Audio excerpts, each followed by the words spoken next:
198ኛውን የማንቸስተር ደርቢ የሚጀምሩ ተጫዋቾች እነማን እንደሆኑ ታውቋል። ማይክል ካሪክ ቦልድ የሆኑ ዲሲዥኖችን ወይንም ደግሞ የስታርቲንግ ላይንአፕ ቾይሶችን አድርጓል። በዚህ ጨዋታ ላይ እንደምታዩት ማቲያስ ኩኛ የለም በዚህ አሰላለፍ ላይ፣ እንዲሁም ደግሞ ሴስኮ በመጀመሪያው 11 ላይ የለም።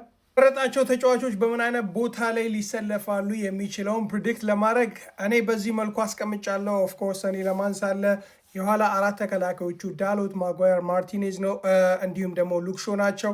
አይ ቲንክ ከእነዚህ አራት ተከላካዮች ለእኔ ሁለቱ መግባት አልነበረባቸውም ብዬ አስባለሁ።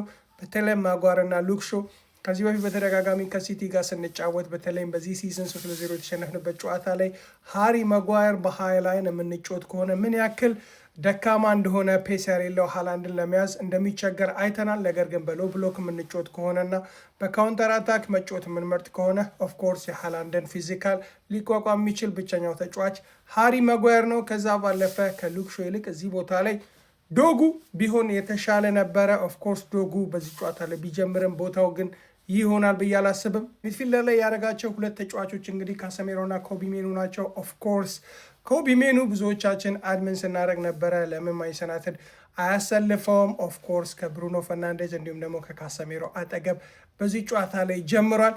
የኔ በተወሰነ መልኩ ይህንን ጨዋታ አብዛኛው የሲቲ ተጫዋቾች ኳሱን ይዘው እንደመጫወታቸው አግሬሲቭ የሆነ በኢንተርሴፕሽን ጥሩ የሆነውን ኡጋርቴ ከሱ ቀድመን ብናስገባ ጥሩ ነው ብዬ አስባለሁ። ነገር ግን የኮቢ ሜኑ መሰለፍ በዚህ ጨዋታ ላይ ብዙም ቅር አላሳኘኝም።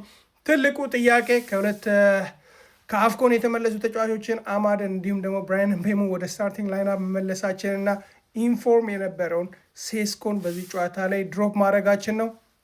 በኩኛ ለማሰለፍ ብዙም ቅር አይለኝም። ማቲያስ ኩኛ በ4-3-3 ወይ በ4-2-3 ለሚጮት ቡድን ሱተብል ይሆናል ብዬ አላስብም፣ አንለስ በብሩኖ ፈርናንዴዝ ቦታ ላይ የማይጮት ከሆነ።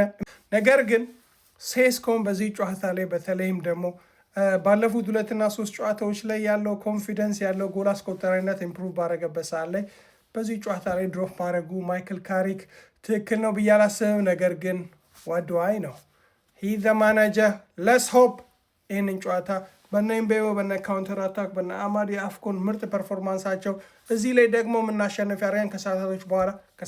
ከደቂቆች በኋላ ላይቭ እገባለሁ። ፒስ ከሞን ዩናይትድ